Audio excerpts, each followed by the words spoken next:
அஸ்ஸலாமுஅலைக்கும். Welcome to Shala's recipes. இன்னைக்கு நம்ம என்ன ரெசிபி பார்க்க போறோம்னா ஒரு சூப்பரான ஸ்நாக்ஸ் தாங்க பார்க்க போறோம். அதிகமான ஃபில்லிங்கோட பிரெட் பொட்டேட்டோ பக்கோடா தாங்க பார்க்க போறோம். வாங்க எப்படி செய்யலாம்னு பார்க்கலாம். ஒரு கடாயில் 2 டீஸ்பூன் ஆயில், 2 பச்சை மிளகாய் சின்ன சின்னதாக கட் பண்ணி வச்ச ஒரு வெங்காயம், ரெண்டையும் சேர்த்து நல்லா குக் பண்ணிக்கங்க. இதில் 1 டீஸ்பூன் இஞ்சி பூண்டு பேஸ்ட் அதையும் சேர்த்து பச்சை வாடை போகிற அளவுக்கு நல்லா குக் பண்ணிக்கங்க. இப்போ இதில் வெஜிடபிள்ஸ் சேர்த்துடலாம்.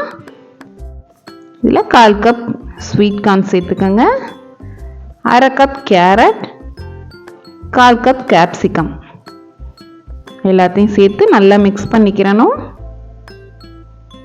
இந்த வெஜிடபிள்னால் நல்லா ஆயிலில் குக் ஆகட்டும். இப்போ இதுக்கு தேவையான மசாலா சேர்த்துடலாம். 1 டீஸ்பூன் மிளகாய்த்தூள், 1/4 டீஸ்பூன் மஞ்சள் தூள், 1 டீஸ்பூன் மல்லித்தூள், 1/2 டீஸ்பூன் கரம் மசாலா, இந்த ரெசிபிக்கு தேவையான உப்பு 1 டீஸ்பூன் உப்பு சேர்த்துக்கோங்க. எல்லாத்தையும் சேர்த்து நல்லா மிக்ஸ் பண்ணிக்கிறணும். நம்ம பாயில் பண்ண 2 உருளைக்கிழங்க நான் மசிச்சு சேர்த்துக்கிறேன்.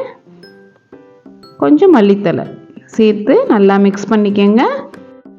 இந்த பொட்டேட்டோ வெஜிடபிள் எல்லாத்தையுமே நல்லா இந்த மாதிரி மசிச்சு விட்டுக்கோங்க. அப்போ தான் நம்ம ப்ரெட்டு மேலே அப்ளை பண்ண முடியும்.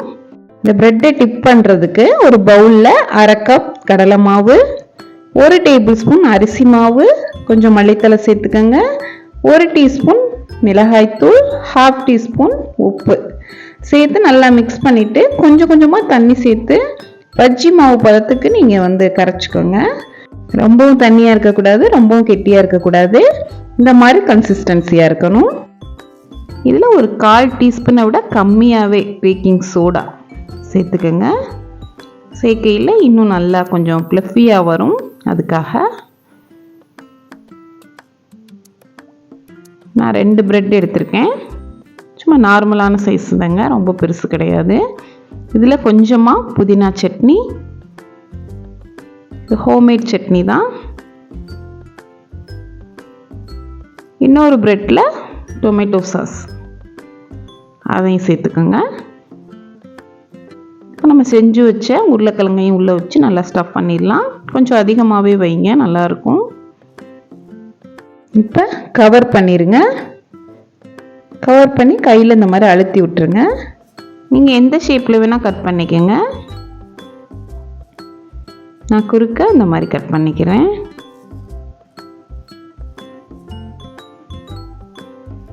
இப்போ நம்ம மிக்ஸ் பண்ணி வச்சுருக்க கடலை மாவில் இதை பிரட்டி எடுத்துடலாம். எல்லா பக்கமும் படுற மாதிரி ஃபுல்லாக அப்ளை பண்ணிடுங்க. ப்ரெட் வெளியில் தெரியாத அளவுக்கு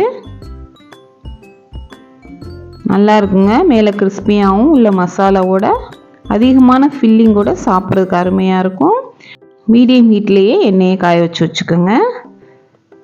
ஏன்னா ஃபுல்லாக எல்லா இடமுமே குக் ஆகணும். இந்த மாதிரி கோல்டன் ப்ரௌன் கலர் வர்ற அளவுக்கு நீங்கள் பொரிச்சு எடுத்துக்கோங்க. மீடியம் ஹீட்லேயே வச்சு நம்ம குக் பண்ணால் தான் எல்லா இடமும் குக் ஆகும். நல்லா வெளியில் கிறிஸ்பியாக சாப்பிட்றதுக்கு அருமையாக இருக்குங்க. இப்போ கட் பண்ணி காமிக்கிறேன் பாருங்கள். பொட்டேட்டோ பிரெட் பக்கோடா சூப்பராக தயாராகிடுச்சு. ஈவினிங் ஸ்நாக்ஸுக்கு அருமையான ரெசிபி, கண்டிப்பாக ட்ரை பண்ணி பாருங்கள். இது புதினா சட்னி கூடயும் சாப்பிட்லாம், இல்லை சும்மாவும் சாப்பிட்லாங்க, அருமையாக இருக்கும்.